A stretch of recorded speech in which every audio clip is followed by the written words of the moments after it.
Alhamdulillah. Allahumma salli ala Muhammadin wa ala ali Muhammad. In uridu illa al-islah ma istata'tu wa ma tawfiq illa billah. Alayhi tawakkaltu wa ilayhi unib. Rabbi shrah li sadri wa yassir li amri wahlul 'uqdatan min lisani yafqahu qawli. Assalamu alaykum wa rahmatullahi wa barakatuh. Allahumma രക്ഷയും സമാധാനവും നമ്മിലേവരിലും വർഷിക്കുമാറാകട്ടെ. Man is a rational being. മനുഷ്യൻ ഒരു യുക്തിഭദ്രമായ ജീവിയാണ്. യുക്തി എന്താണ്? യുക്തി എന്താണ്? ബുദ്ധി. ചില ആളുകളെ കുറിച്ച് നമ്മൾ ബുദ്ധിജീവികൾ എന്ന് പറയാറുണ്ട്. ബുദ്ധി ഇന്നുവരെ ആർക്കും നേരിട്ട് കാണാൻ കഴിഞ്ഞിട്ടില്ല. ബുദ്ധിക്ക് ഏറ്റക്കുറച്ചിലുകൾ ഉണ്ട്. നല്ല ബുദ്ധിയുള്ളവരുണ്ട്, തീരെ ബുദ്ധിയില്ലാത്തവരുണ്ട്, മന്ദബുദ്ധികളുമുണ്ട്. ബുദ്ധി കൊണ്ട് ചിന്തിക്കാൻ ഖുർആൻ നിരന്തരമായി പറയുന്നുണ്ട്. അഫലാ തതഫക്കറു, നിങ്ങൾ ചിന്തിക്കുന്നില്ലേ? അഫലാ തഅഖിലുൻ, നിങ്ങൾ ഉറ്റാലോചിക്കുന്നില്ലേ? നിരന്തരമായി നൂറുകണക്കിന് ആയത്തുകളിൽ അള്ളാഹു നിങ്ങൾ ചിന്തിക്കുന്നില്ലേ എന്ന് ചോദിക്കുന്നുണ്ട്. ചിന്ത മനുഷ്യന് മാത്രമുള്ള, വിശേഷ ബുദ്ധി മനുഷ്യന് മാത്രമുള്ള ഒന്നാണ്. അതുകൊണ്ട് നിങ്ങൾ ചിന്തിക്കുക, ഈശ്വരനുണ്ടോ?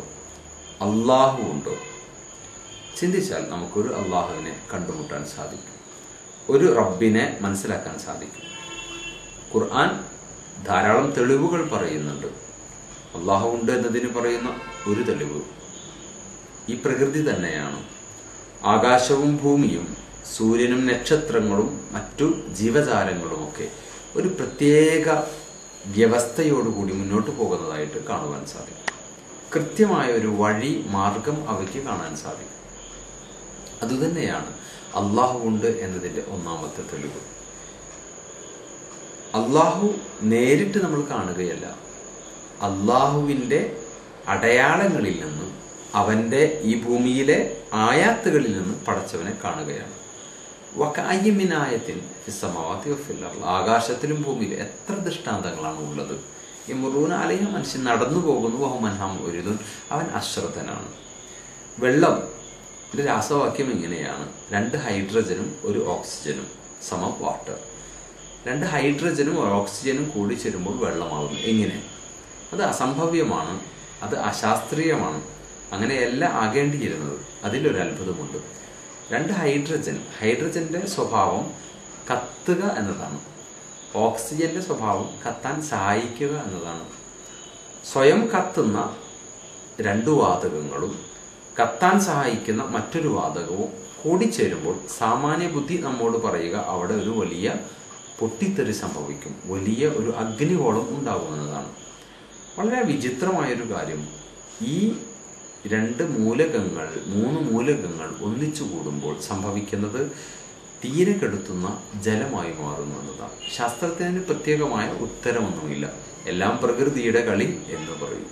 സുനാമി വരുമ്പോൾ പറയാറുള്ളത് പോലെ, ഭൂകമ്പം വരുമ്പോൾ പറയാറുള്ളത് പോലെ, എല്ലാം പ്രകൃതിയുടെ കളിനോ, ഇതൊന്നും പ്രകൃതിയുടെ കളിയല്ല. ചിറാപ്പൂഞ്ചി എന്ന് പറയുന്ന സ്ഥലത്ത് 365 ദിവസവും തുടർച്ചയായിട്ട് മഴ പെയ്യുന്നുണ്ട്. ഗൾഫ് രാഷ്ട്രങ്ങളിൽ ഇതുപോലെ മഴ വർഷിക്കുന്നില്ല. കേരളത്തിൽ 6 മാസം മഴ വരുന്നുണ്ട്. എന്താണ് ഇതിൻ്റെ പിന്നിൽ? ശാസ്ത്രം പറയുന്നു, നീരാവിയായി ജലം ആകാശത്തേക്ക് പോയി അത് മേഘം തണുത്തുറഞ്ഞ് മഴയായി പെയ്യുന്നതൊക്കെ. അതിൽ ചില ശരികളുണ്ടെങ്കിലും അടിസ്ഥാനപരമായി ഇതിനെ നിയന്ത്രിക്കുന്ന ഒരു ഈശ്വരനുണ്ട് എന്ന് കാണുവാൻ സാധിക്കും. നിങ്ങളൊരു മലമുകളിലൂടെ നടന്നു പോവുകയാണ്. മലമുകളിലൂടെ നടന്നു പോകുമ്പോൾ കുറേ കല്ലുകൾ കാണുന്നു. ഒന്നും നിങ്ങൾ എടുക്കുന്നില്ല. ഒരു ശില്പം കാണുമ്പോൾ നിങ്ങൾ എടുക്കുന്നു. അതും കല്ലല്ലേ? അല്ല, കേവലം കല്ലല്ല. ആരോ ഇതിൽ കൊത്തി വെച്ചിട്ടുണ്ട്. കയ്യും കാലും കണ്ണൊക്കെ ഇതിന് കാണുന്നുണ്ട്. If there is A design, there must be A designer. ഈ പ്രകൃതിക്ക് ഒരു ഈശ്വരനുണ്ട്.